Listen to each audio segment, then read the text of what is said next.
And welcome everybody. This is my Skype if you want to get a hold of us, and we can add you to the OMG Skype group, SueB_13. Alright, so now that I've hit the record button, we can actually, we are going to do public webinars from time to time, and then we're going to do weekly private members webinars, and we'll just figure out how to take care of everybody. See if I can adjust my screens here so I can actually see the questions. Will be a novel concept. And I'll try and get to everybody's questions today since there won't be another webinar to come back around to. So Peter says he's getting ready to build a few sites. I think I saw this question on the list, Peter. Few sites similar, in a similar but different category. Any chance I can run them by you to take advantage of your wisdom?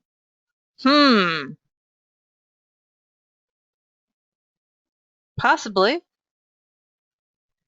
Hammered? No, I don't actually drink during webinars, despite the fact that sometimes it sounds like it.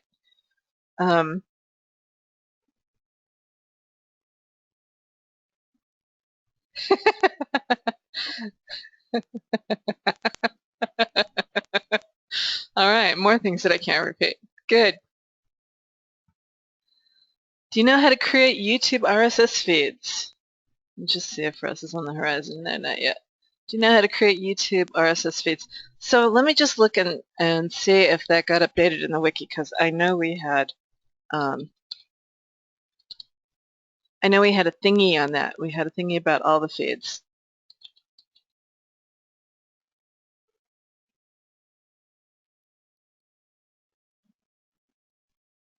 Just see if this is the new version.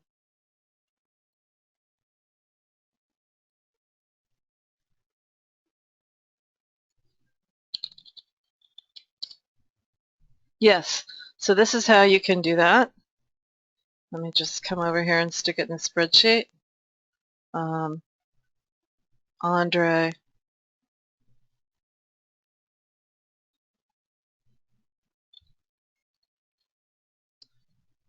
For those of you, let me come back here, so that you can get, because we actually keep this source up to date, so this is actually more useful than the thing that I sent you. I'll just drop this here in the thing to everybody, and then you will have our wiki page. And as you saw, there's the little search function over here. I tell you what, I can't find all the stuff that I need without the search function, so it's a lifesaver. All right, back to the questions.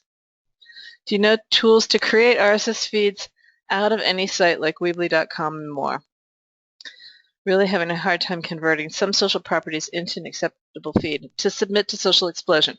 All right, so I have good news for all of you people who want to submit things to Social Explosion. We're going to be coming out with a browser widget thingy. Thingy is a highly technical term, and it's going to be, it'll sit like right up in here, and you'll be able, whenever you're on, let's say I was on this fine Google spreadsheet and I wanted to explode it socially, I'm just going to be able to hit my little Social Explosion exploder widget, and it will pop up and make sure that, you know, the settings are the way that I want them. You're going to be able to set default settings and then change them on the fly if you want, and then just push it off to Social Explosion and it'll explode that page. So that's going to solve part of the problem. And then everybody has been bugging me because it would be really, really easy for us to actually create our own little feed creation thingy-dingy. Thingy-dingy, again, being a technical term, right? SaaS application would be the non-technical term. So that you guys can use ours, because I'm just finding everything else to be really unreliable. Like sometimes they're the ones that are available, particularly for free, and this is my problem with free tools, is that, you know, because they are free, then they limit the functionality, and so you put all of your stuff together and you make a feed, and it's there for a week or maybe 2 weeks, but then it goes bye-bye, and that's just pathetic. So I would say, let me just write that down because I've had so many people ask me that within the last couple of weeks that I need to just make sure it goes on the list of stuff to do. Go to, it keeps trying to pop in front. RSS creation SAS. All right, it's officially on the list.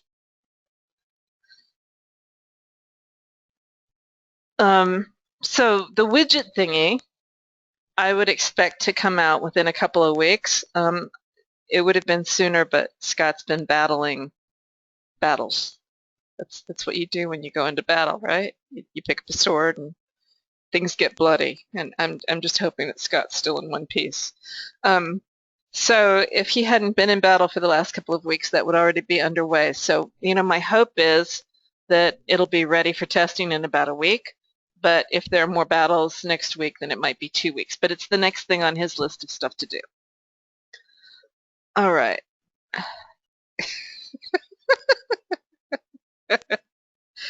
Oh,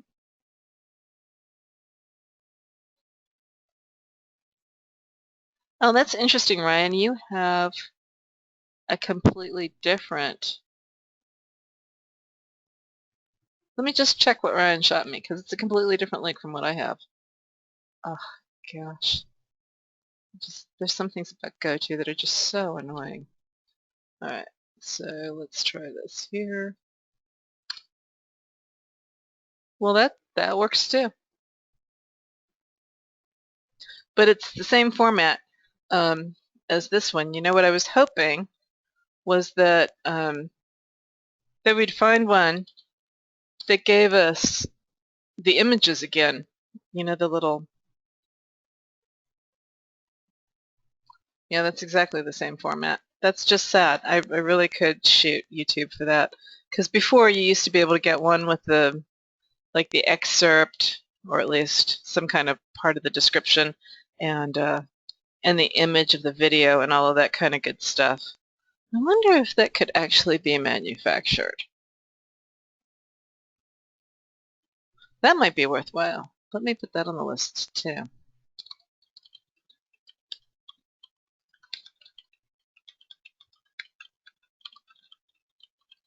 Because that's what I really want.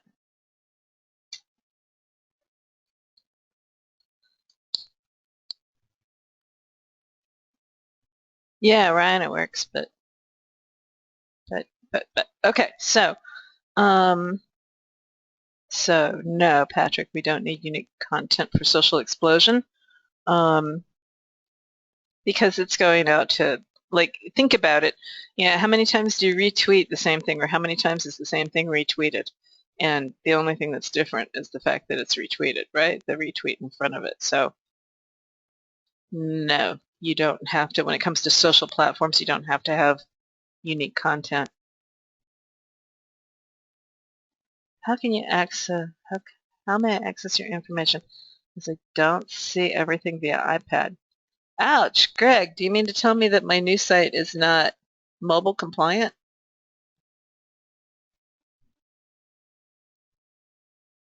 Ouch. I'm not sure, Greg, if you're talking about on the webinar here or if you're talking about like my website that I was just showing you so that you could sign up for the newsletter.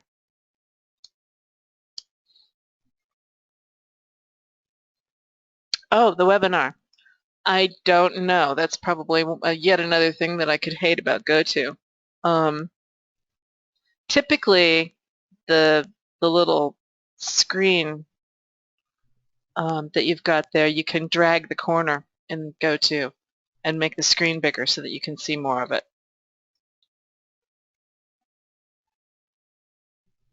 All right, back to the questions.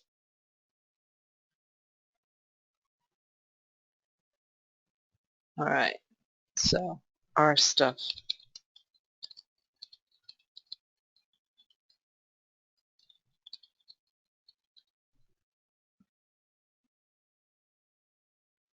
I want to create my personal Twitter army. What kind of social media management platform can I use to do that? You know, that's why I built Social Explosion. We were using Twitter, TweetAttacks Pro, and like we would get that up and running, and it would work for a couple of months, kind of, sort of, so long as we didn't have more than, I mean, it depended on the server that we were hosting it on as to how much memory and blah, blah, blah. But we got a fairly reasonable server. I think it was like $350 or so we were spending for that server. And it still wasn't handling more than about 100, maybe 200 accounts. And it just was really crimping my style. And then it would just go completely belly up. And we'd have to reformat and re-enter all the information, and I just got completely frustrated. So that was why I built Social Explosion in the first place. And then when I built Social Explosion, it was like, well, we might as well share it, right? Because now it's in a format that we can share. So I did not see your group. Oh, cool. All right, good. And then John says, have you looked at Zoom.us webinar platform there? No, but I will. Now that you mention that, thank you for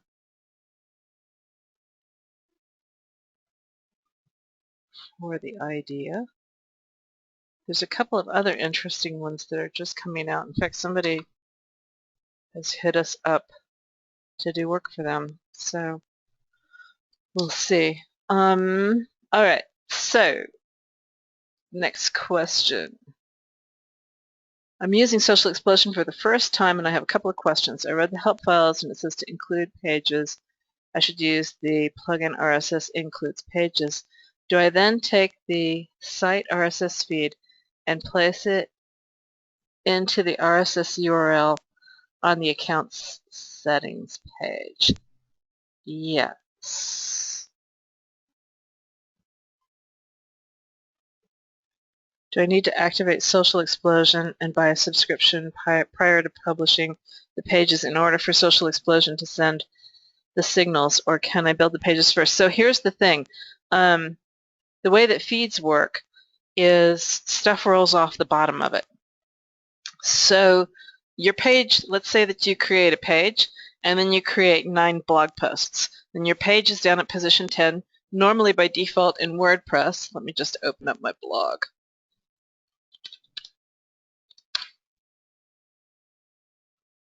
Show you guys what I'm talking about.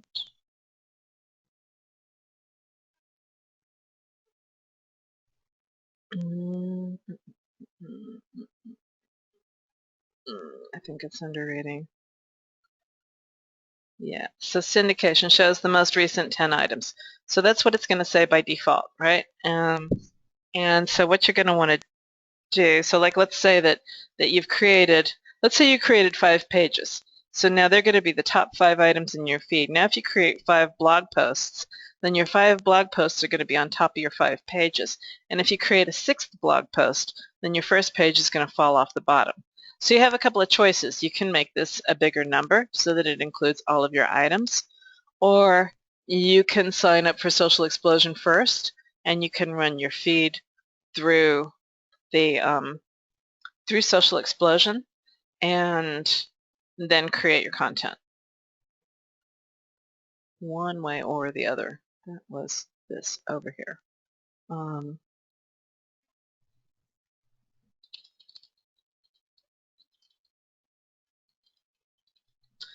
That's probably the preferred method. Or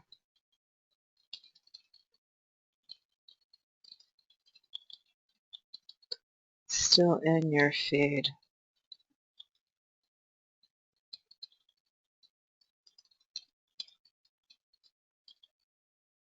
They have not fallen off the bottom. All right. To get this to wrap maybe might be a nice idea.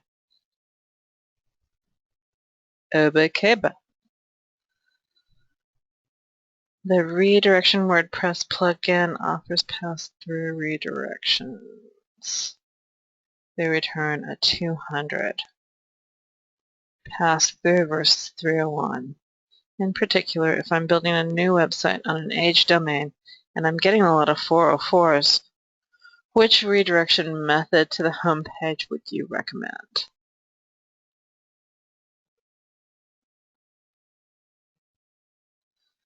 I'm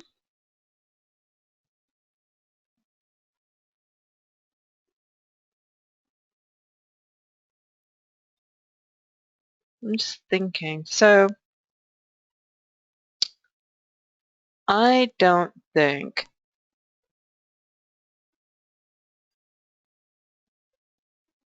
I'm not 100% certain if this kind of a redirect, the 200 redirect, is actually going to pass your page rank from inbound links or your domain authority from inbound links.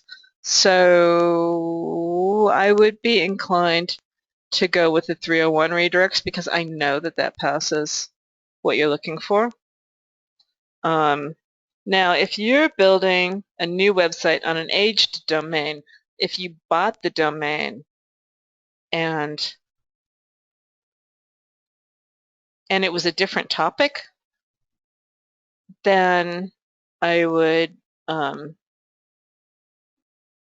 probably use something like Link Juice Keeper that just redirects everything to the home page, because that's going to be an off topic, right? So you're not going to want to build pages that have a similar topic if you're changing the topic because it's a PBN type site.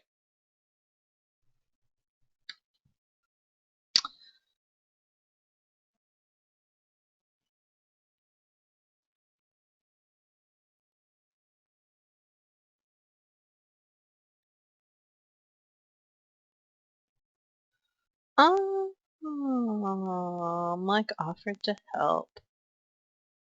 Colin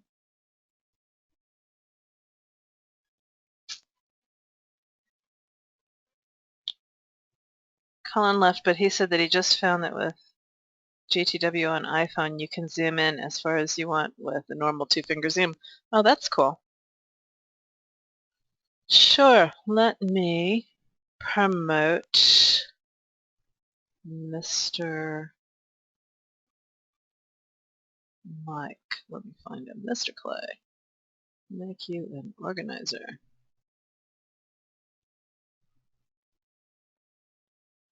And then he can help field the questions. That keeps me from having to look on 3 different screens all at the same time. Which, you know, you could just tell how well I can multitask from what we did a minute ago, right? All right. Exactly.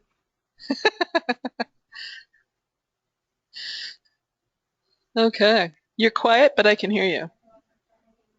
Yeah, I'm trying to get all the windows open so I can help out, and I'll mute myself so you can keep talking. Okay. You're good. I can hear you now. That's good. You don't have to mute yourself. You can make snide remarks. It's fine. I'm used to having Russell on the call. Well, I was here to harass Jimmy and ask Jimmy crazy questions. He might be along. Oh, Russ is back on Skype, so he might be along here shortly too.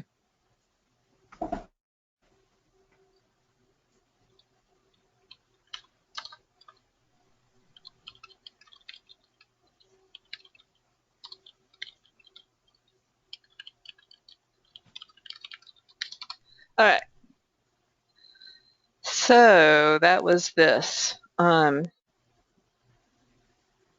would say 301 for safety's sake.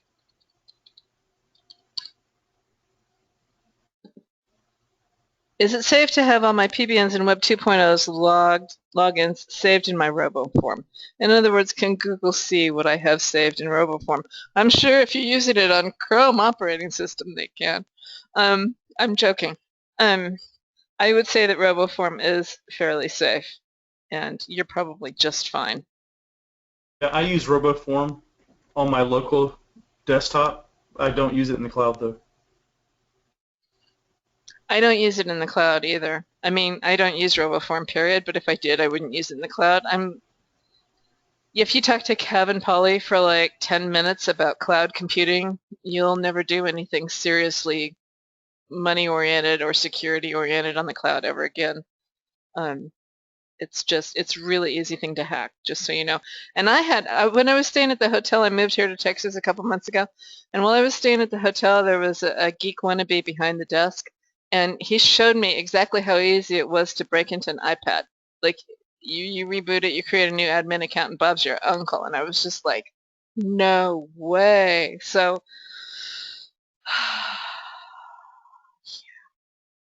clouds, what can I say? I know they're a thing of the future, but the security needs to come leaps and bounds. All right, I'm sliding that soapbox firmly back under my desk before I actually manage to step on top of it. When you have a blog, should you follow the posts? The same content is shown. A typo there, and I'm trying to figure out what the heck that means. When you have a blog, should you follow the posts if the same content is shown on your blog page? So yes, so like if on your blog you have the complete blog post on your homepage as well as on the blog post, what Google is gonna look at is that the homepage is a mashup. And so, I mean, I don't ever show the entire content on the homepage. I think that that's like, there's all kinds of reasons why I don't show the entire content on the front page. If you have all your content on the front page, somebody can land on your site, they can read your entire blog, and they can click back to Google, which basically means it was a bounce, and yet they've read your entire blog. If you have a snippet and you force them to go down deeper to read the rest of the blog post, you're much more inclined to not have a bounce. So, so for many such reasons, I never show the entire blog post on the homepage. And you can, if you're trying to get that link to your money site on the homepage where there's more domain authority, just make sure that your link is in the snippet that you show on the homepage. And that would solve that problem. Now, if you've got things like tags and category pages, you absolutely want to do a no index, not a no follow, but a no index, because those pages are susceptible to duplicate content. Let's say that you pick 3 unique tags for one particular post. So in other words, you've got 3 tags that you've not used on any other post. This particularly happens on a new blog. That means that there's 3 different URLs just with the /tag in it that are completely different ways. They're completely unique URLs, and yet the destination has got the same content on it. So this is one of the reasons I use Yoast, because you can have it do a no index on your tag and category pages. So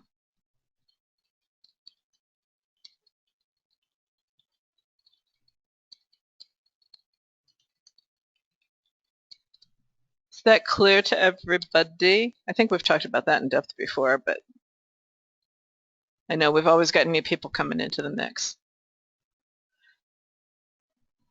All right. Guys, give me a 1 if you're still awake and a 2 if I've managed to put you to sleep because I didn't play Guns N' Roses.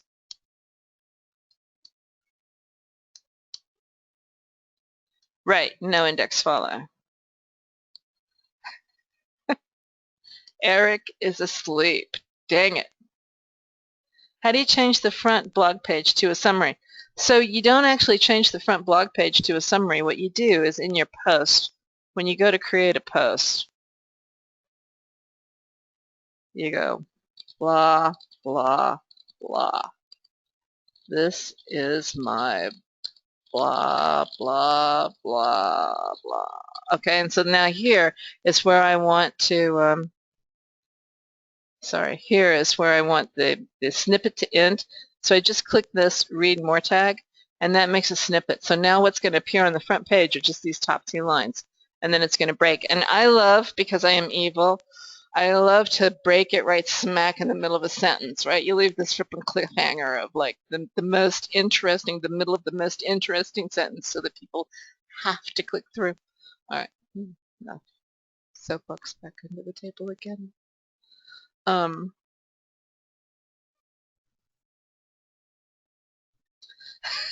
Thanks, Paul. He's disappointed. Fine. All right, Andre. One question, and one question only. So you notice that there's yet another question right here, right? Okay, so anyway, one question. When submitting RSS feeds to feed directories, does it always create the same anchor text? Well, yes, it will create the same anchor text, but the anchor text will be the title of the post, so you don't really have to worry about it because it's really pretty long. The thing that I do worry about, the thing that I do check out, is I try to only submit to feed directories that have got, you know, I would say 35 and above DA, domain authority, so that, you know, I'm getting a decent inbound link. I don't just spam it to every single feed directory in the universe. Hey guys, give me a 1 if you would like for us to do our own feed directory with high domain authority. You know, if I had Jimmy, like, I don't know, run some domain up to, say, DA of 60 or 70 or some stupid thing like that. All right, let me stick that on the list. I think that's a definite yes. It looks like it. I'm a little, yeah, right? Make Jimmy. There's even a few that say to make Jimmy do it. Yeah. Right? I'll have to get out the whip, but, you know, somebody He's not will here enjoy yet, it. so he got volunteered. Exactly. All right, so whips for Jimmy. No. Our own feed submission directory. Good.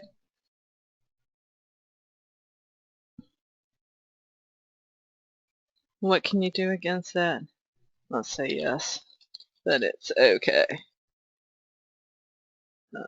Be picky about the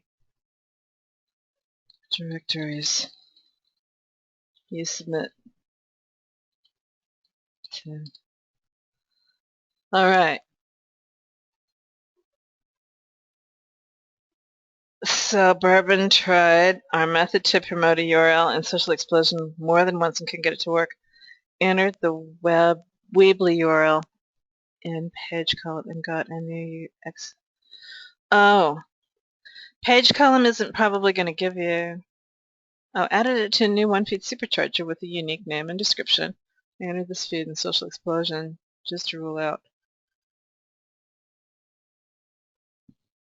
Okay, so what you can do now is you can hit the dashboard, which I think is, I don't want to do that. Let's go here. Dashboard.wpsocialexplosion.com. You can log in with your token and email, and we should be able to go to posts, and I should, come on baby. This is because I got 1,000,000,002 posts. I'm going to have him paginate this. So if I come in here, I should be able to re-promote it. So you can just come here and you can hit the re-promote, and it will actually go and promote it now. So let me just back all the way up to posts and put that link in the answers column.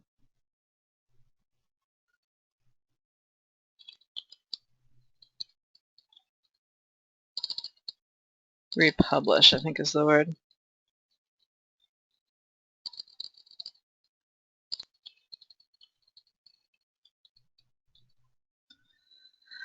Oh, we have questions.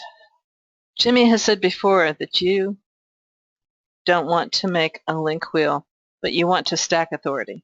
Can you give a quick explanation of how to avoid the wheel when doing DAS? Sure.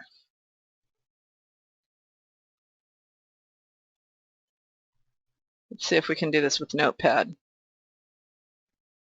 I think my eDraw didn't load properly. So if you have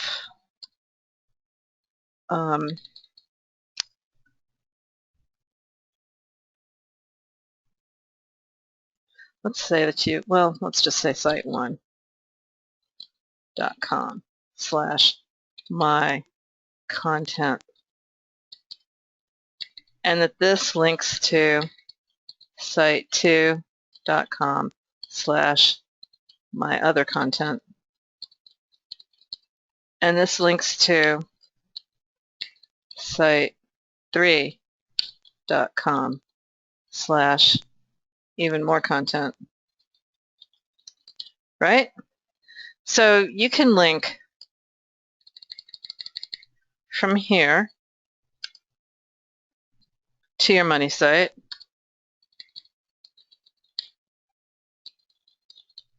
And you can link from here to moneysite.com/silo1. And you can, like, this is an example, right? Like, this is not like how you have to do it. This is just how you can do it.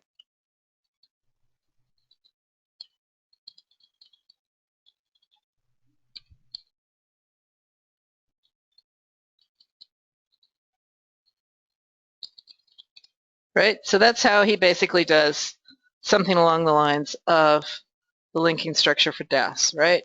Plus, obviously, there's more than just the 3 sites. There's other stuff up here. But the thing of it is that if this link right here linked back around to site1.com/mycontent, then that becomes a link wheel. Does that make sense?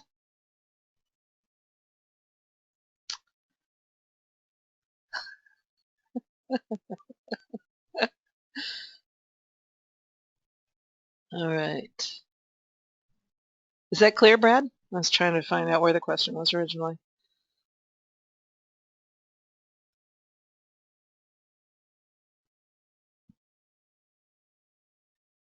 I think we lost Brad. Right? He's gotten very quiet. He's thinking.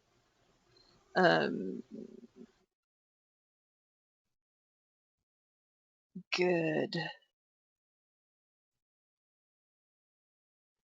Oh, Don, if you haven't been able to get Repromote to work, please put in a help desk ticket. Be specific. Give us your username and token so that we can log into your account and I can play with it. Probably what happened is you were trying to repromote a post that had 0 settings for your like 0 Twitter and 0, like nothing was enabled. None of the social platforms were enabled originally, in which case you have to modify. Let me just see if we're available to modify that. Hang on a second. Let me just see if you fixed that. Oh, this isn't where we were. Here we were. So for instance, this had 0 promotions, and it probably had 0 promotions because everything's disabled. And no promotions, you may run out of creations. You can re-promote them below, but he hasn't changed the ability. We need to put in a box here so that you can change the settings. And so if that's what happened, that your settings were set to 0, then it's not going to work just yet. But as soon as he's not battling, the Dragon City's battling, this will be one of those things that gets fixed along with the blog widget thingy.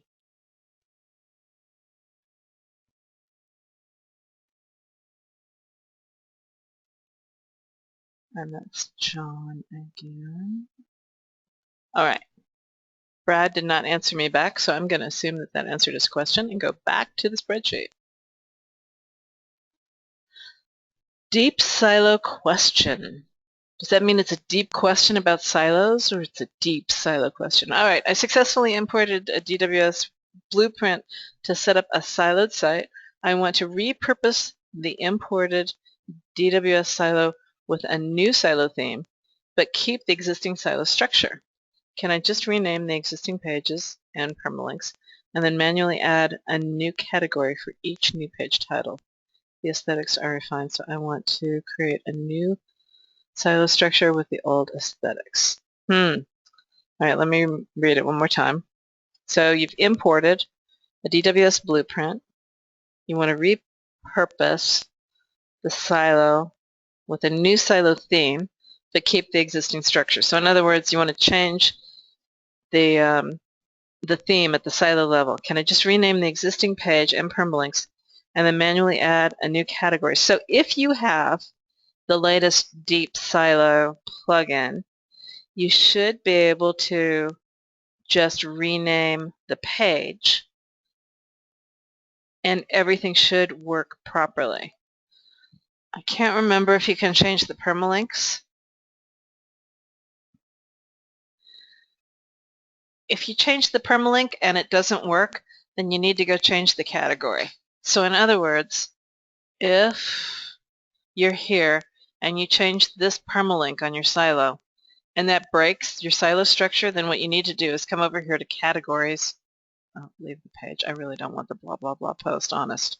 Then you need to come over here and you'll find a corresponding category for that silo, and you're just going to need to do a quick edit and change the name and the slug, and then everything should be good. I kind of think that Mike fixed that so that you can change the slug and it's all good, but too many changes in too short a space of time, so that's my answer for that.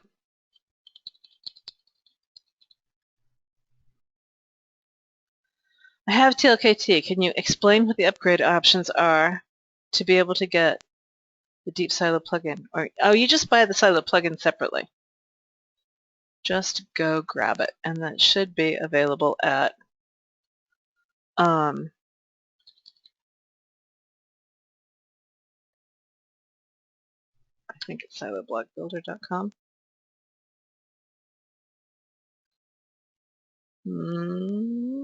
That's not the one I want.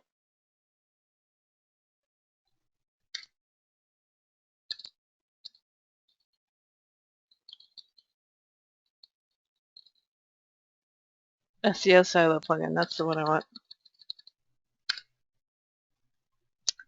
And deep is available here. It was deep you wanted, right? Deep. Deep is available here.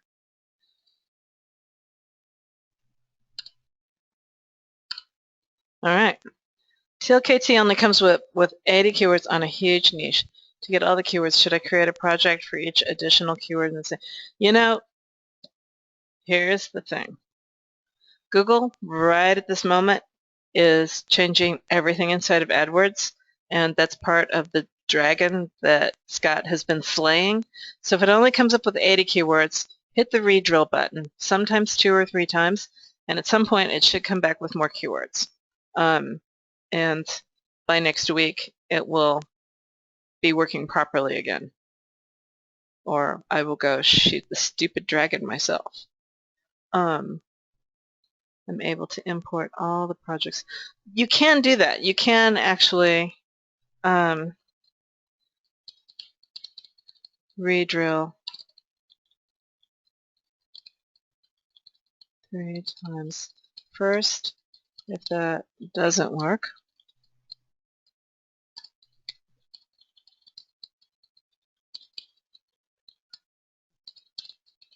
but yes, you can import more than one drill into DWS. Absolutely. You can't do them all at once. You have to do them one at a time, but you can do that. That was Danny. All right.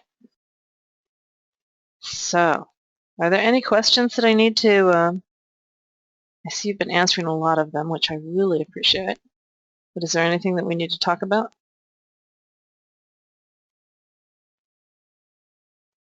Don't shoot dragons. Well, not shooting dragons is just such a 15th century approach, you know? I'm a modern girl. Is there a way to organize the TLKT drills into folders or something? Not right at the moment, Don, but the new version of TLKT, which is on the horizon, we should be alpha testing that bad boy within the next 30 days. You will be able to. That was one of the things that I put my foot down and I said, absolutely, we got to have folders in the new TLKT. And I would show you. Kelly will shoot me if I show you. No, Kelly will shoot me if I show you. We'll have a video soon enough. I'm just going to have to take a deep breath and just tell you how excited I am about the new tool.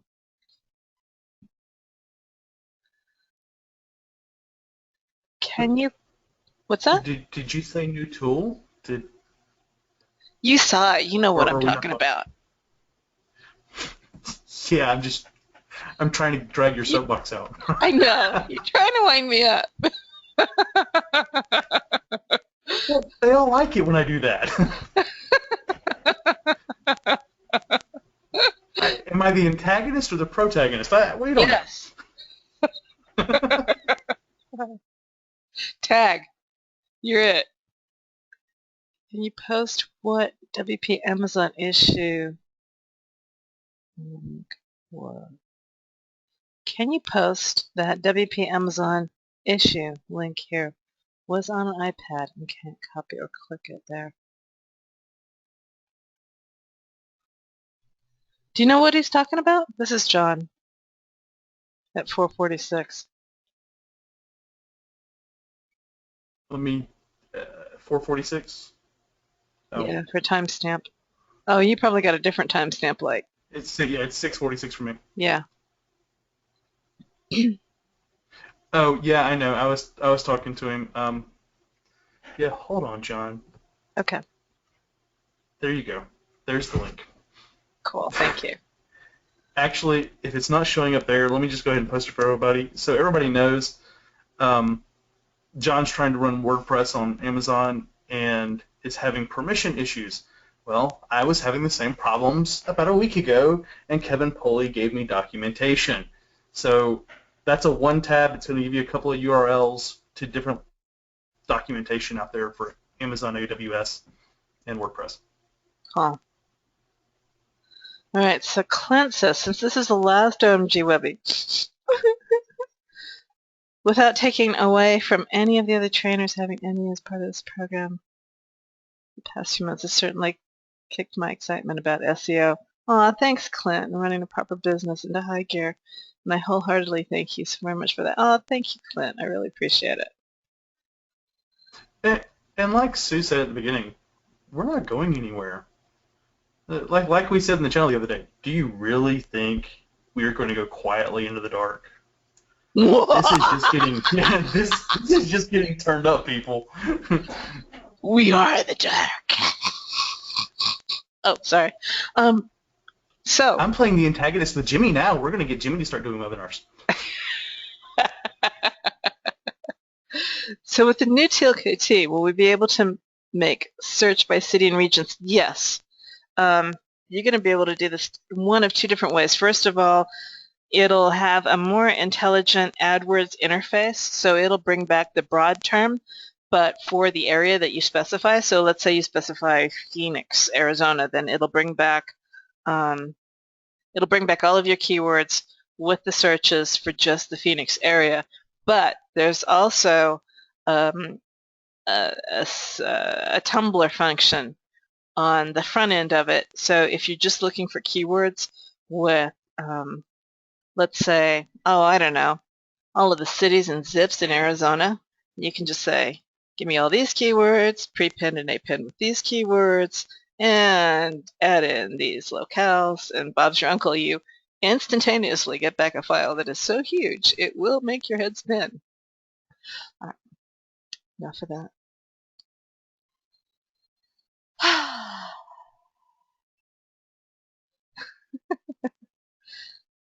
Alright, so David says, I'm still a little confused about the Pro package, even after watching Russ's video on omg.software.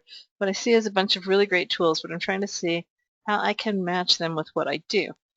Ah, well, okay, so let me tell you why I put the Pro bundle together the way that I did. Let me think about where I can look at that. I think there's the grid here. Yeah. So what I tried to do with the Pro bundle was to give you everything that you needed. Let me back up.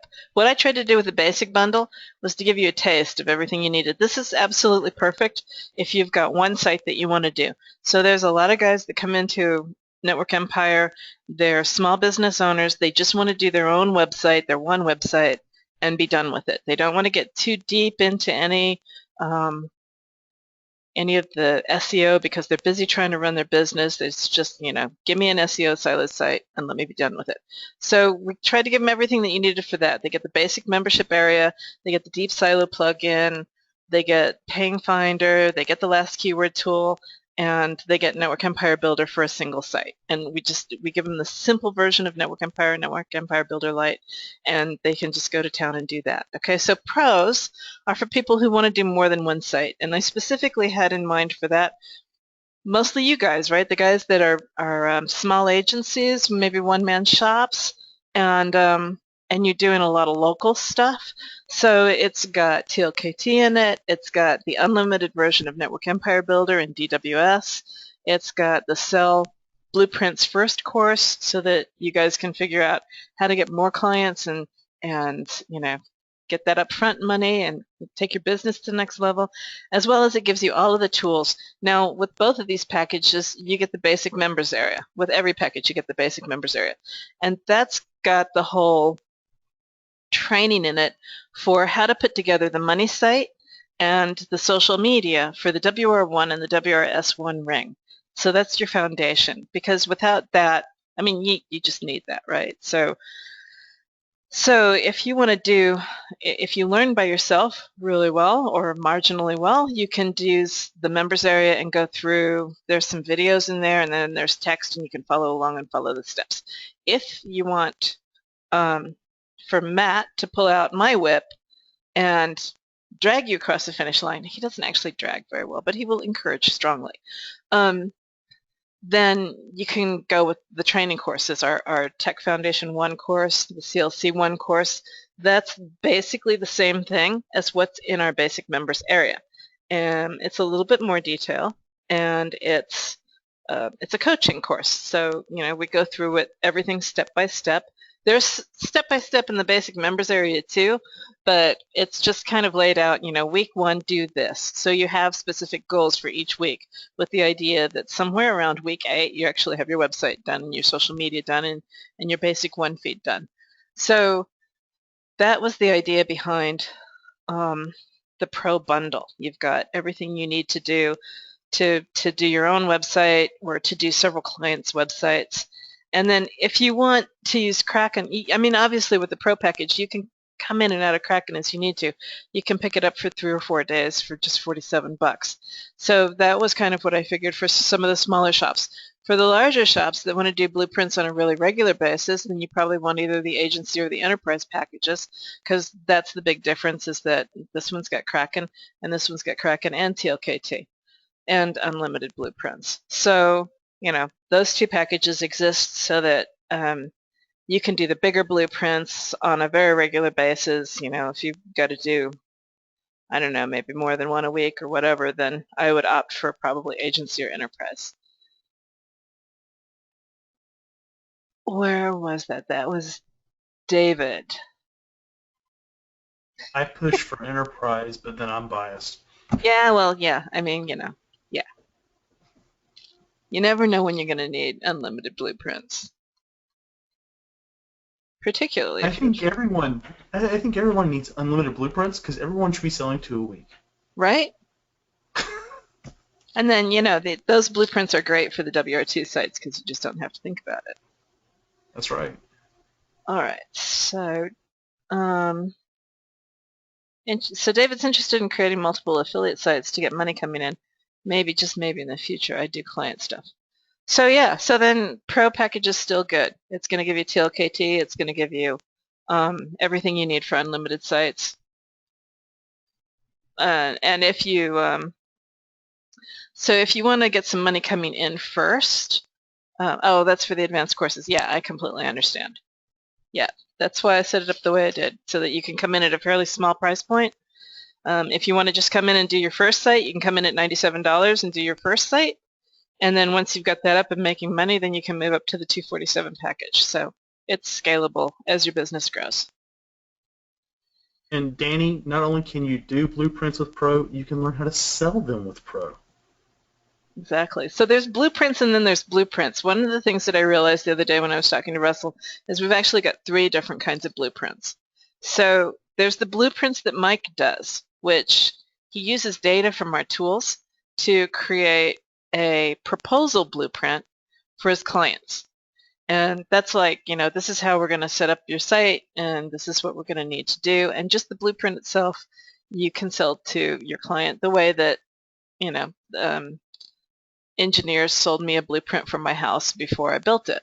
So, so that's one blueprint. Another blueprint is that both Kraken and DWS creates a silo structure blueprint that you can import into the Silo Builder plugins and create your site structure that way. So that's the second blueprint. And the third blueprint only DWS does, and that's a promotion and syndication blueprint, which is an optional thing that you can use in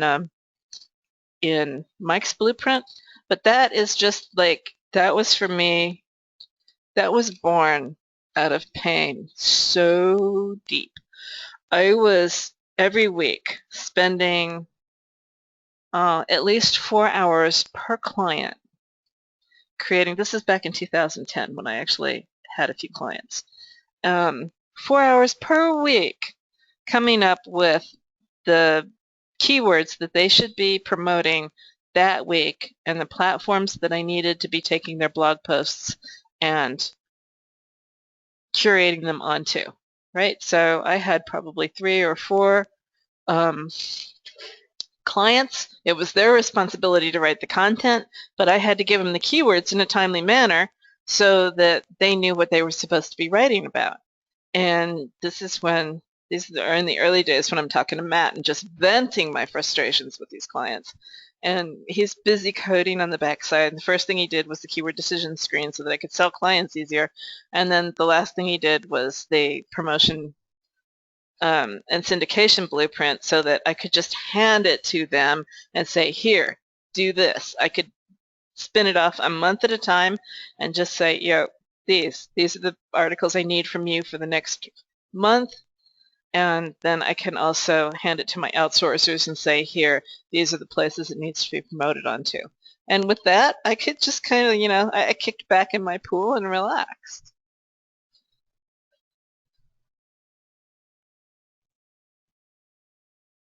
The OMG discount for the pro level, I believe, is still buried in the director's cut and Project B somewhere. I couldn't tell you where because they moved our stuff around in the meantime. So I don't have a link to it anymore. My apologies. We had to take the one off of omg.software because everybody was starting to use it. It was no longer members only. All right. So Duncan asks, or David asks, does the basic NE members include the WebRing principles that can be continued in the advanced courses? Yes, it does.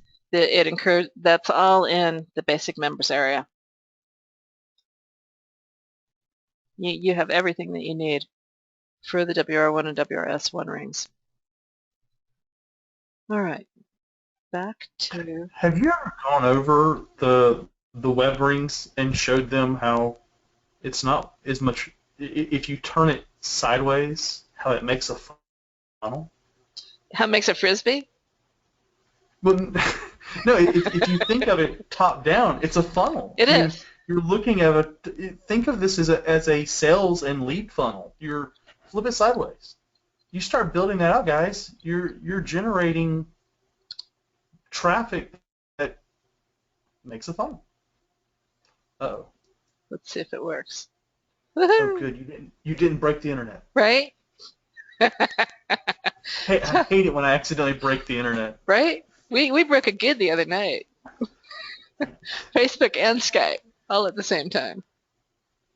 So this is the outer part of your funnel, and then as you get closer in, that's the bottom of your funnel, right? So people are sucked in.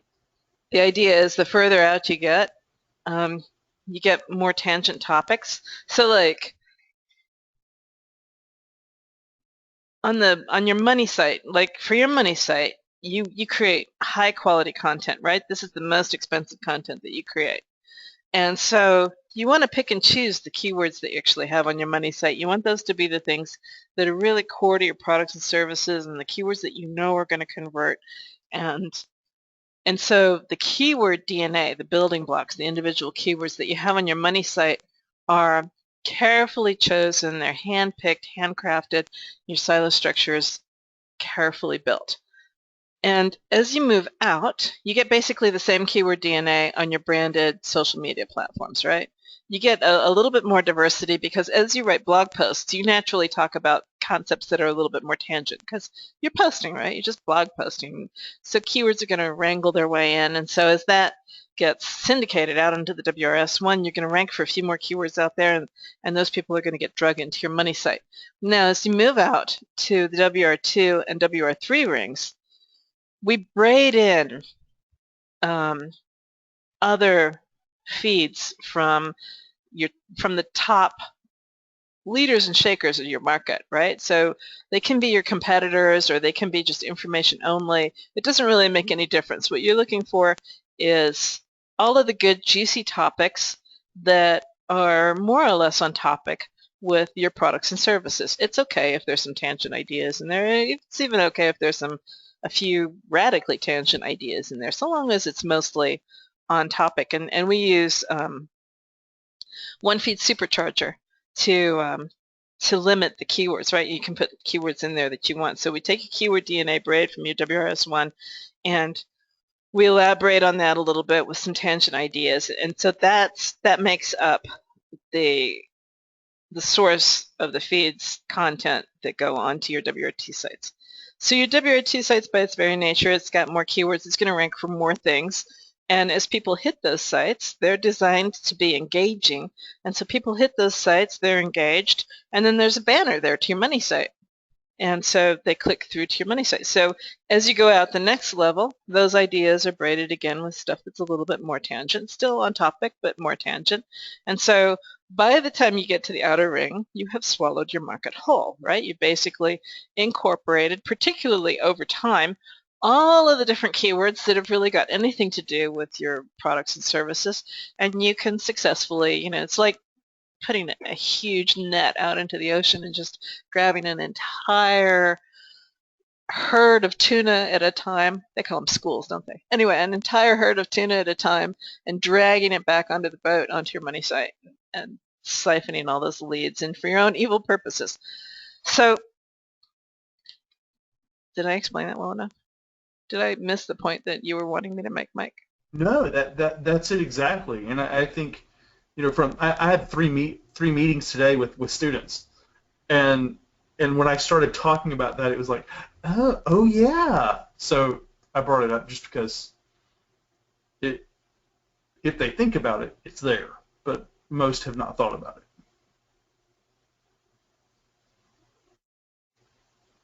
Perfect. All right. So yeah, WR2s and WR3s link back to the money site, absolutely. You can learn about how they link back to the money site in the course that we just started yesterday, the CLC 4 course. And I'm not going to get into the secrets any more than that, Tim. You can. And that course, the Skype room for that course was busy today. I think Matt was up to like 3 a.m. his time. Oh, bless his little cotton socks. He did one kick-ass kickoff webinar. He did. All right, so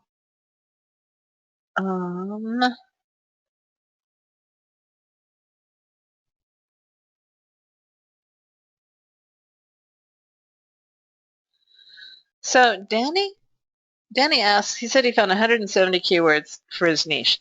And would he put the lower, smaller keywords into the outer layers? I don't think about it like that. I use the ones that I feel are going to most likely to convert on my money site, and then I use the ones that I want to test more out on the WR2 sites, right? So it's more like, yeah, I think these are going to be good keywords, but I'm not 100% certain. So I'll stick them out where the content is automatically generated and I don't have to think too hard about it, and then we'll just follow the analytics, and if it shows that they convert, then hey, I'm going to drag those concepts into my money site. All right. How does any builder compare to TLKT? All right, so first of all, TLKT is a keyword tool, and any builder and DWS Pro are reincarnations of each other. So DWS Pro was the original piece of software, and any builder was kind of a rewrite, and we rewrote it because we found DWS Pro it's feature rich. It's like over the top feature rich. And so when people come into DWS Pro the first time, most people are just completely overwhelmed and they're like, what? Their eyes kind of glaze over and they click away. So we started with Network Empire Builder Pro because it's easier to navigate, it's easier to understand what the concepts are. There's fewer screens. There's only the basic 4 functions. And you can build your first site up there. And the cool thing about it is that they share the same database. So if you build a project in Network Empire Builder, you can go look at that project in DWS Pro. So DWS Pro adds all of the other, it's got team screens, it's got content screens, it's got the promotion and syndication screens, it's got additional website reports, it's got like, I don't know, 7 or 8 more major functions in it than Network Empire Builder does. Yeah, and DWS Pro it's really awesome, but yeah, like Sue said, it can be overwhelming if you haven't played around. So when I was teaching Liz how to do this, I got her to use Any Builder Pro the first time. So there was less there to absorb, and then pushed her over into DWS Pro. So it wasn't as much, deer in headlight thing. Exactly. All right, so we did that. We did that. We did Danny. All right, back to, yeah, all right. So we answered that question. We're just going to say see video. If I want to do local, should I search for a local keyword or just add the locality to the base keywords? That's a fine question. So the problem at the moment is you're not going to get the answer that you're really looking for. The closest you're going to get, what I tend to do, is I do a drill in something like TLKT, and then I take TLKT, the export, I add the locale onto the front or the back. So like, I guess onto the back. So there'd be like, SEO Austin, Texas. And then I might just say Austin. I probably wouldn't say Austin, Texas. So if you're in a small place that's got, like 5,000 different Smithfields in the U.S., then you're going to want to say Smithfield, whatever state, Virginia or whatever. But if you're in a larger city where it's quite obvious what city it is, like Los Angeles or New York or something like that, then you can just say that. And New York's that's difficult. Los Angeles is good though. Then you can just use those and you can pipe it through and you can get some small idea of what the search value is for those keywords. And I say it's a small idea because what they've done in the last few months, I don't know, I suppose it's been over the last 12 months, they've been slowly morphing it. But at this point, if you go into AdWords and you put in a locale, it'll give you back the broad terms and the search values for those broad terms, which is why we're writing a whole new keyword tool. And the new keyword tool will do exactly the same thing. It'll allow you to specify the locale, and then it'll bring you back the broad term, but with the local search volumes. It gives you the same search volume whether it's local or not, but it'll give you the local pay-per-click concept, so the local pay-per-click, clicks, and cost. And so then you've got an idea of what it is that you're looking for on a local level. And that's the best. That's the absolute best. So in the meantime, I look at those keywords with the locale post-pended, appended, that's the word I'm looking for, appended. And I check out what the volumes are for those. And then when I actually go to make my website, I still use the broad term because I'm going to have, the way that I make it local is with the address on page. If I'm doing some kind of a directory, then I'm going to have like the city or the city-state in the URL. I'm going to do the locale some other way than attaching it to the keyword.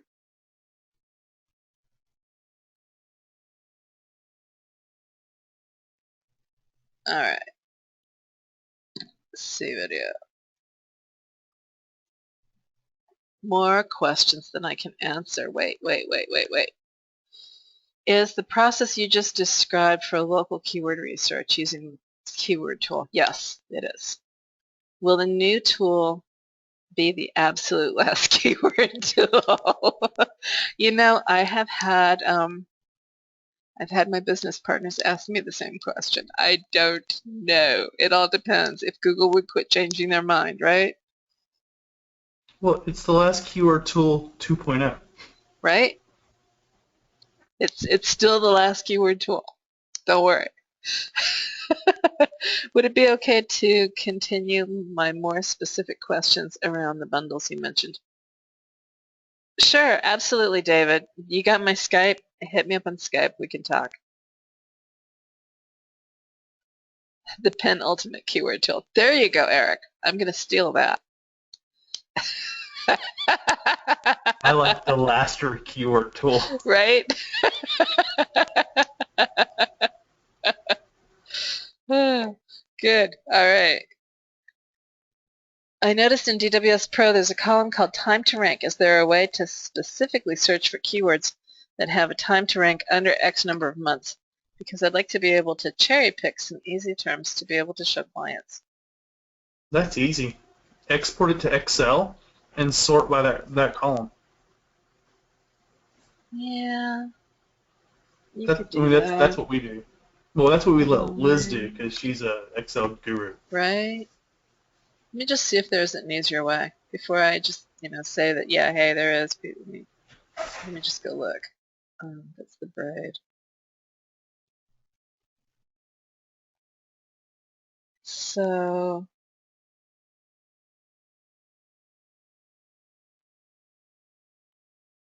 dang it. You can't actually click on that. Once upon a time you could, oh, that's right, it slowed down the page load time too much.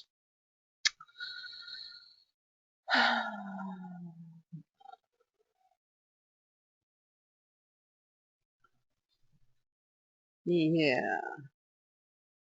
The other thing that I would say, yeah, no, I would export it to Excel and do a sort on it that way. That is going to be. And once you have an Excel, you can kind of like do a screenshot of 2 lines and then use that to sell data. But I wouldn't know anything about that. Right? You're Hint, evil. hint. I know.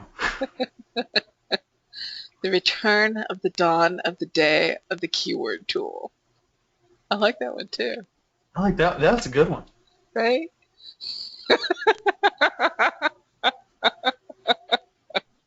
Oh, that gives me all kinds of evil ideas. I want to send that one to Russ and say, hey, we need to write marketing material for this one. Right?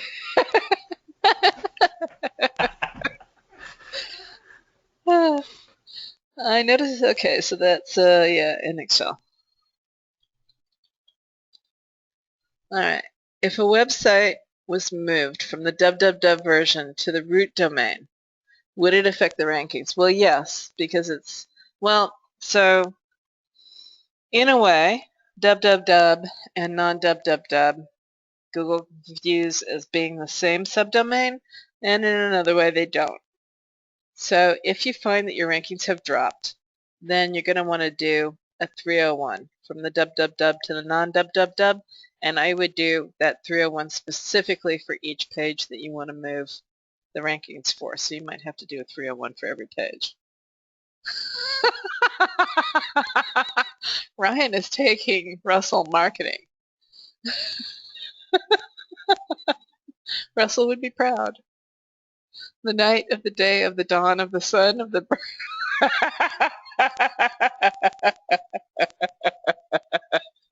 Ryan, you need to send that to Russell yourself. I'm not retyping that.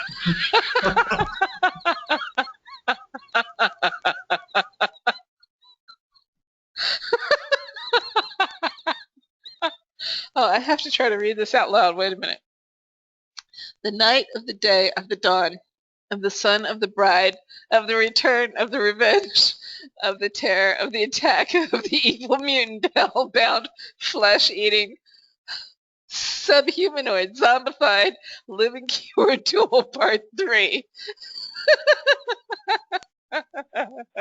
Version 2. All right, now I have tears in my eyes and I can't read anything.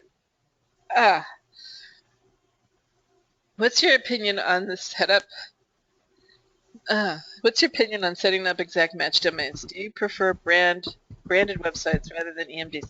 You know, I prefer branded sites rather than EMDs just because Google decides to pick on EMDs every twice in a while. So like right at the moment, an EMD is kind of a flag, right? It's a penalty sort of waiting to happen if you're not careful. If you're careful, it's all good.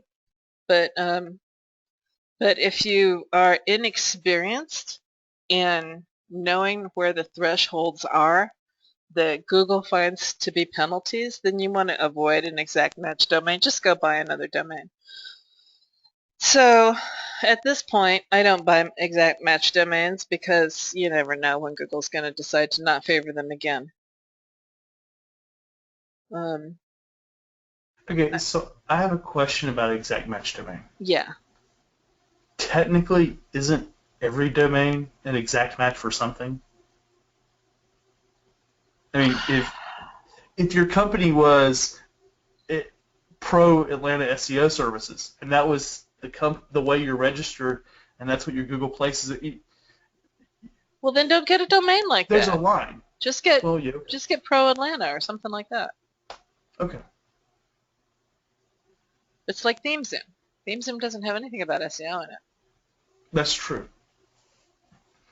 But does that mean you can easily over-optimize for your company name too? Or is that is that a different story? Well, yeah, you kind of have to watch the anchor text while your company is brand new because there's not going to be too many searches on it.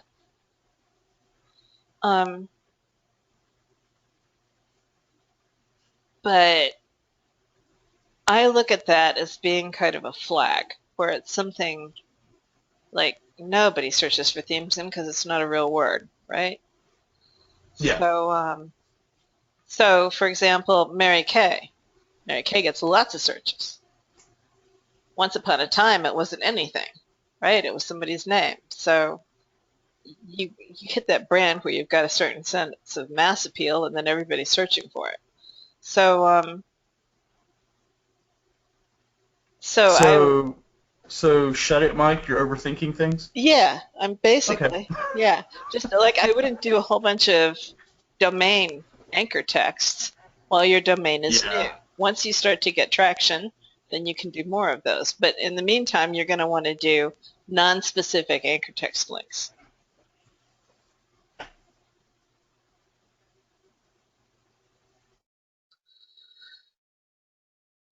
All right, so Ryan, who just gave us this wonderful name, has been brought in to consult on some SEO projects, partnering with friends' business. One question in particular that I'm not sure how to address. One client has an existing site that he would like to expand in the UK and Germany and possibly others. What is the best way to approach this? Should he just buy the same domain name with a corresponding country TLD, or in this case, would you use subdomains? One of my techie friends also referenced separate WordPress instances, but I'm not sure what he meant in regards to this question. So you can do like mysite.com/UK, and that can be one WordPress instance, and then you can do mysite.com/Germany, and that can be another WordPress instance, and then you can just have like an HTML page at mysite.com or www.mysite.com. That's what he was meaning. I'm not saying that that's the optimal way to do it, but that's what he was talking about. I've been trying to automate DAS with ours. Oh, that's the second question. All right, so what's the best way to do this? So the interesting thing is that UK and Germany have got different languages, right? So if it's different languages, I tend to stick them in different subdomains because otherwise it's somewhat easy for a person to, say, do a search or hit the wrong thing and end up on a page in the wrong language and then just become slightly discombobulated. So I try to avoid that whenever possible. And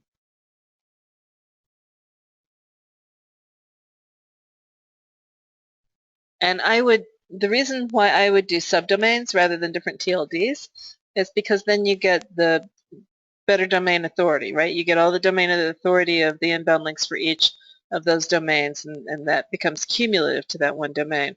If you go with different TLDs, which under certain circumstances can be advantageous, so like let's say, glory base, like in Germany everything's .de, right? And in the UK you've got everything's .co.uk. So you could go with different TLDs because that's going to be more easily recognized by the people who do searches in each of those respective countries. Though I find the people in Germany tend to be a little bit more forgiving. They're used to looking, or at least more used to looking at sites from other countries. But you know, you want to check in with the German business partners and see how they feel about being hosted on a .co.uk, or maybe you do a .com for both countries. Either way is possible. Worst case scenario, you end up with two different sites. That's one thing that I would say is probably client dependent, given those two specific countries. Now, if it were like Canada or Mexico or someplace like that, I'd do a .com for everything.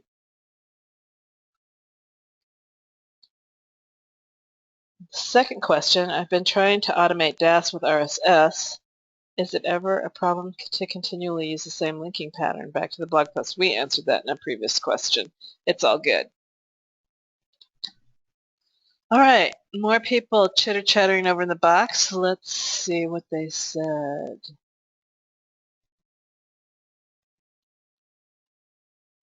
If something is branded, then there's no question what you search for, like Weebly. Yeah, exactly. Could you just, yep, exactly. Oh,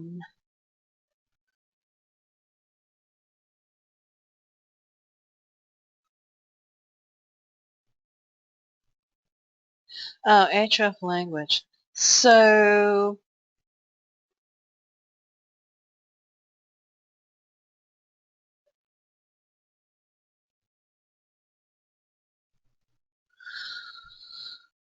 that's back to question one. I probably wouldn't approach it that way. I would have each blog.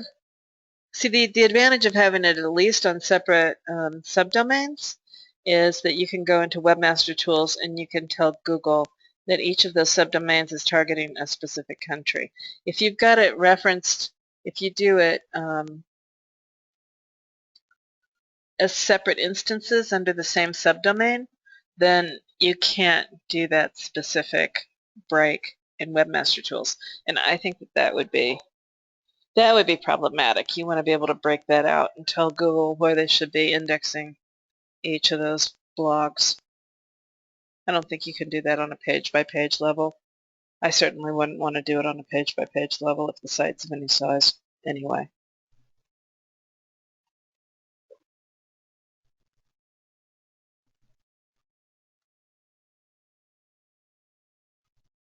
Right, yeah, good. Subdomains, good. All right.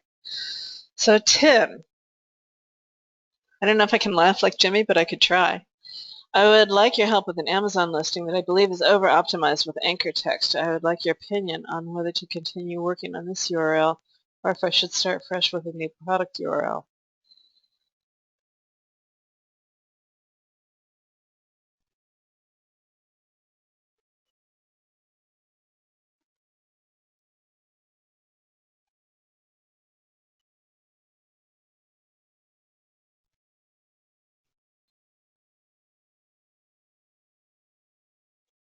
It never showed up in the SERPs, not even in Google's hidden listings, and my DA100 and PA67 is higher than most Amazon pages I see in the hidden listings.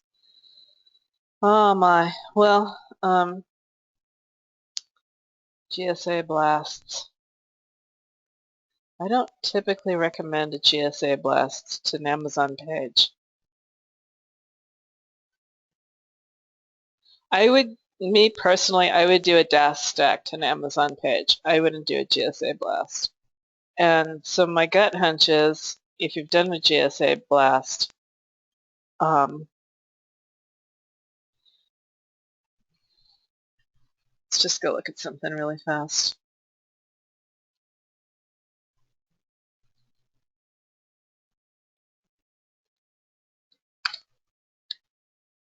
I'm trying not to comment. Fine. I could have so much fun. I know.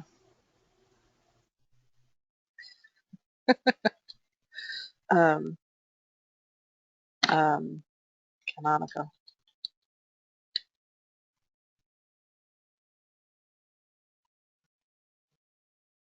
P57G.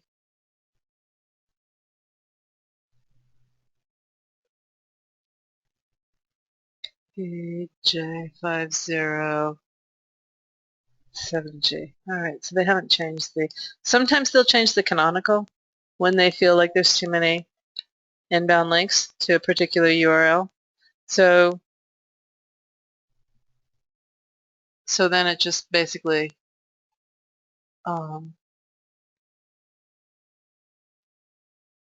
nullifies all of the inbound links.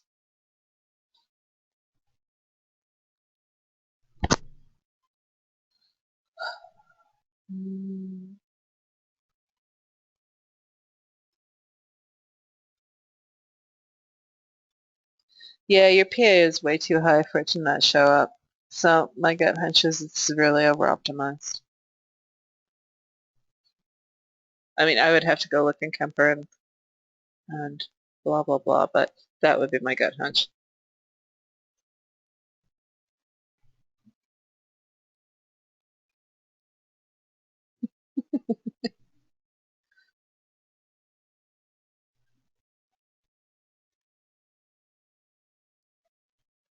Alright, so Charlie says, I have several high PA Tumblr expired accounts that I've reactivated.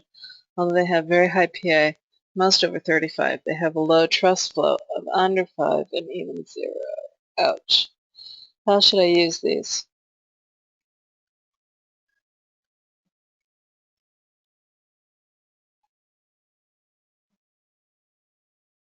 So the way that I would use these, do we still have that up? No.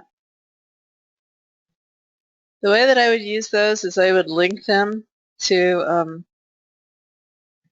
the WR3 and point them at your WR3 sites. I've got a ton of PBNs, over 100, all with great metrics. Have you had any success in buying auction domains with high PR, domain authority, trust flow, and good links, and using these domains for domain authority stacking? If yes, what's the best way to use a very good domain like this? For example, should I use a PBN to link to my Twitter, Tumblr, YouTube, avoiding my money site? The reason I ask is because since I have so many PBNs, I want to link to different properties with each one, not just my money site each time. Well, yeah, definitely, I would link to different properties. Sure. Like if they've truly got good trust flow, then, you know, you could link to, like, if we pull this back, you could link right to mymoneysite.com, Silo1 supporting articles. Sorry, the other way around. You can link right smack to site.1, site.com, to site.3. Obviously, you don't want to do this.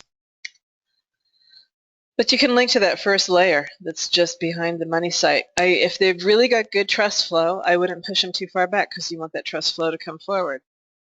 But, you know, it depends. Everybody's definition of good is relative. So, are there questions I need? I realized I've been ignoring the box. Is there anything? No, I mean, you're pretty much hitting it as they're coming in. All right, good. If you have inner pages on WR2 pointing to the money site, how should we increase? Well, you know, so this is not a WR2 course. My apologies. We don't even talk about that inside the basic members area. Yes, we did get your Amazon question. You'll have to watch the replay now. Matt's second question. Thanks, Tim. How strict? Oh, I'm very strict. Oh, sorry. How strict should we be with using our own video content for blogging? I found someone else's YouTube video that was relevant, entertaining, and not a competitor. Could I use that in my... I tend to use that in my blogs. I'm not going to use that smack on my money site where I'm trying to sell people my stuff because it's not my video, right? My videos go on my WR1 site, but I'm happy to blog about other people's stuff. In fact, that's usually what I do. I'd take a video like that and I'd blog about it. That means I put my own spin on what I think about the video and how it's relevant to my stuff and why they should buy my stuff, right? I always manage to find a way to use it as a pitch. And then finally, Danny asks, oh, there was a second question for Charles.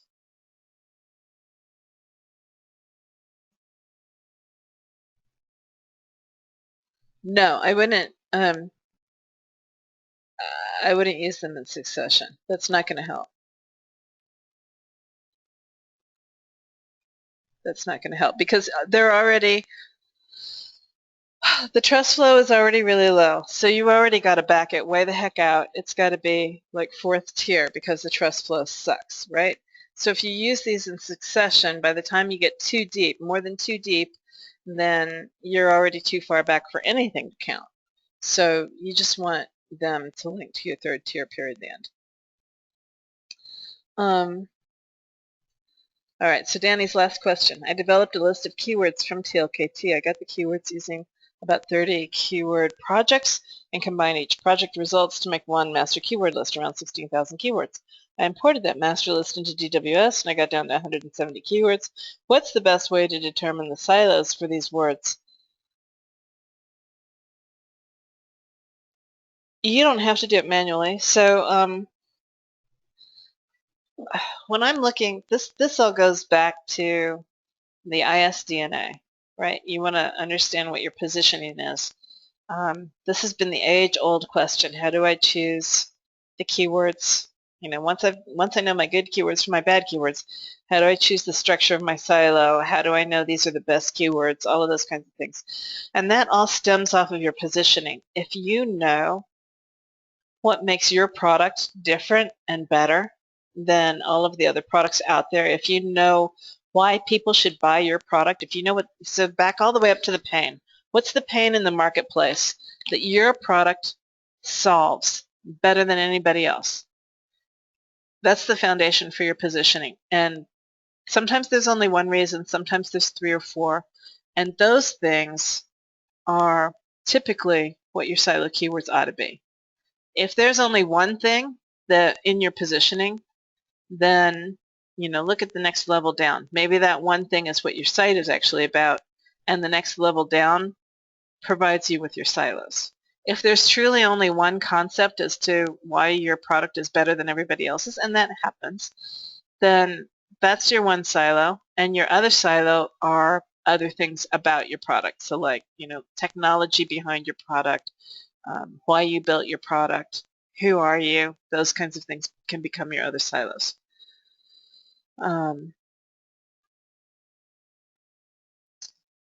That's one of those, how can I explain that? That's one of those that I spent a lot of time looking at how my competitors' sites were structured in each niche, and I spent, I go to Amazon. Amazon is a great source for how to structure silos because they've got enough money to be able to put a lot of money into that. So I go and I look at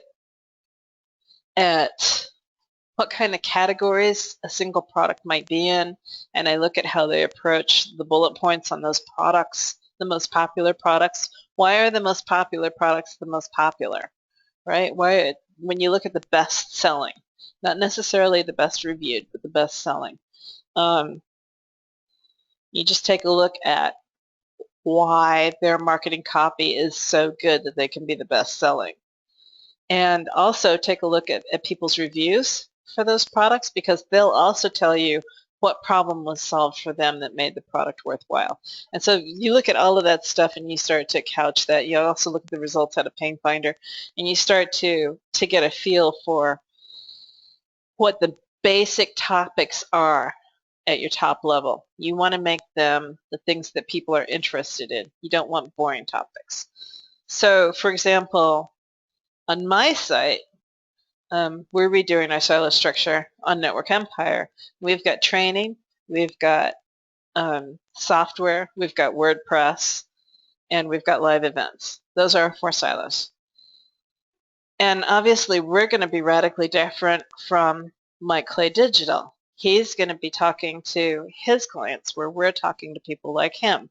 And so even so it's all in the SEO industry, we're couching different kinds of products. So he's going to be putting forward like things like SEO and marketing, branding. Exactly.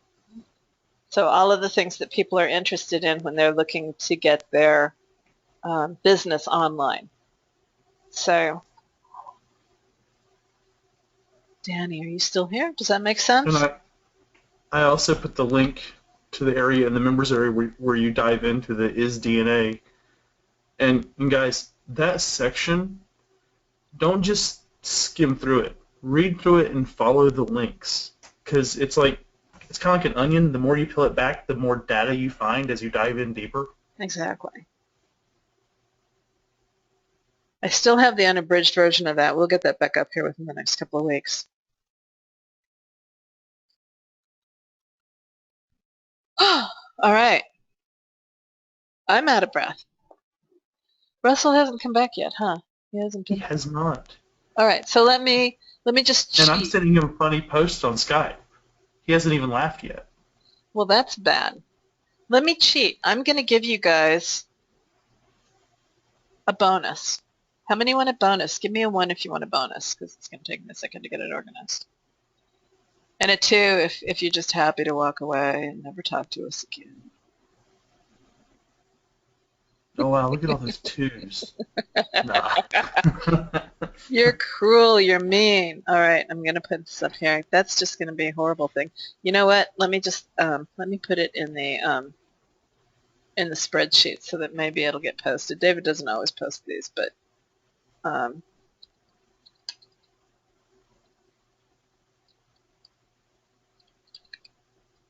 right, and let me drop this to everybody here in Skype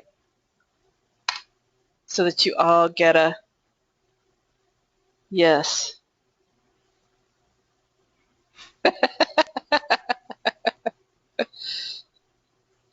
Right? And Jimmy might just be on that webinar if I can hog tie him. Isn't that what you do in Texas? You hog tie people? Yeah, you hog tie people. All right. Can you do that with bungee cord? It's a little hard on bungee cord, but I have like a couple 1,000 feet of paracord. I'll send that to you. All right, excellent. I think between the paracord and the bungee cord, you can probably do some damage. He's kind of tall, so, you know. Well, the bigger they are, the harder they fall. That's true. I should probably find a soft spot. Pile of hay or something. I don't want him to actually, hurt his typing fingers.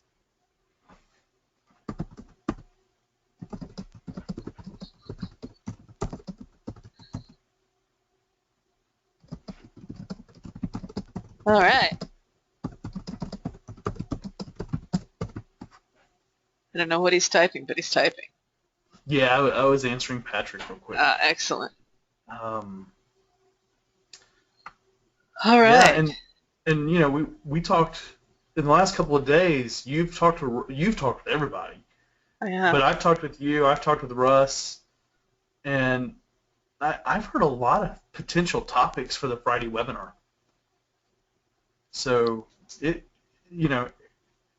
guys, put it this way: I'm here to teach one class in one course, and I kind of get to sit on the outskirts and look into that inner circle every once in a while. So here's the thing, guys. I have heard all the crazy things they're planning. You want to start showing up on these Friday webinars. Hint, hint. Quote, end quote. It's going to be epic.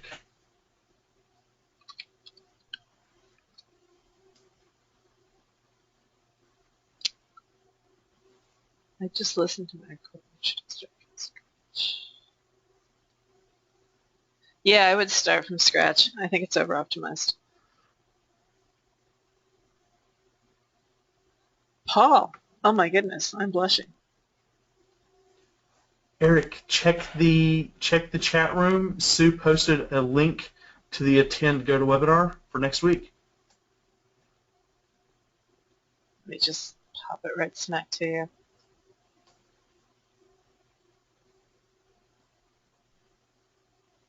All right. So next Friday, we'll tell you guys about, it's probably, I think what we're going to do is, no, I don't know for sure. Come next Friday or get on the mailing list and we'll figure out what's going on for sure, for sure. If you're not members, I mean, being members for sure would get you access to everything in terms of these webinars, but we'll see what else we can work out. And yeah, make sure, if you're not a member, make sure you're on the newsletter so that you stay up to date on everything that's going on, because it's there that you will find out alternative ways for what's going on, all of the good stuff that's going to be going down. They come out every Wednesday, and yeah. All right. And any rumor that I start in the rooms, the more y'all talk about it, the more Sue and Russ are like, maybe we should build a product. You are evil. I am. But I'm so good at it. Don't think that following him is going to get you anywhere, just so you know. It's a long walk, very short pier. Right? But there is a Pied Piper. Yes. All right. Following any strategy, can you build up PADA and rank without using things like GSA? Yeah, absolutely. Yeah. You know, you can get pretty much anywhere you want to using domain authority stacking. You just have to be creative about what you're putting in the stack. And that, the more you hang out with us, the more you'll get evil ideas. But just so you know, we've built up like you can get to domain authority from brand new site. You can get to domain authority of between 12 and 15 in 30 to 45 days with just social explosion and a silent site, right? Like no DAS, no nothing. And then when you throw DAS on there, it depends on the strength of your DAS, and you need the appropriate keywords. You want to make sure you're not over-optimizing those inbound links. And 9 times out of 10, if your DAS isn't working properly, it's because you've used the same keyword too many times. And so, you know, DAS can get you anywhere because you just got to think a little bit outside the box of what it is that you're putting in your DAS stack.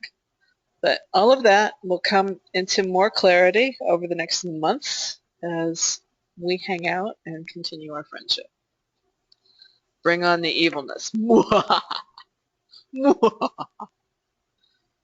right.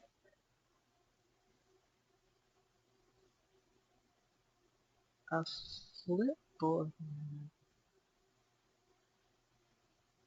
Yeah, probably. I don't know what a flipboard mag is, but if it's got page authority, then you can link from the flipboard mag to your money site. All right. Excellent, Tim. Thanks, Dave. We appreciate everybody. We love all you guys. Thanks so much for being with us. It's been a pleasure. It's been awesome. And I hope to see all of you guys next week and on the inside. Thank you, Mike, for helping us. It's been a pleasure to have you here. and we will see you around for more evilness. Thanks so much, guys. You have a good night.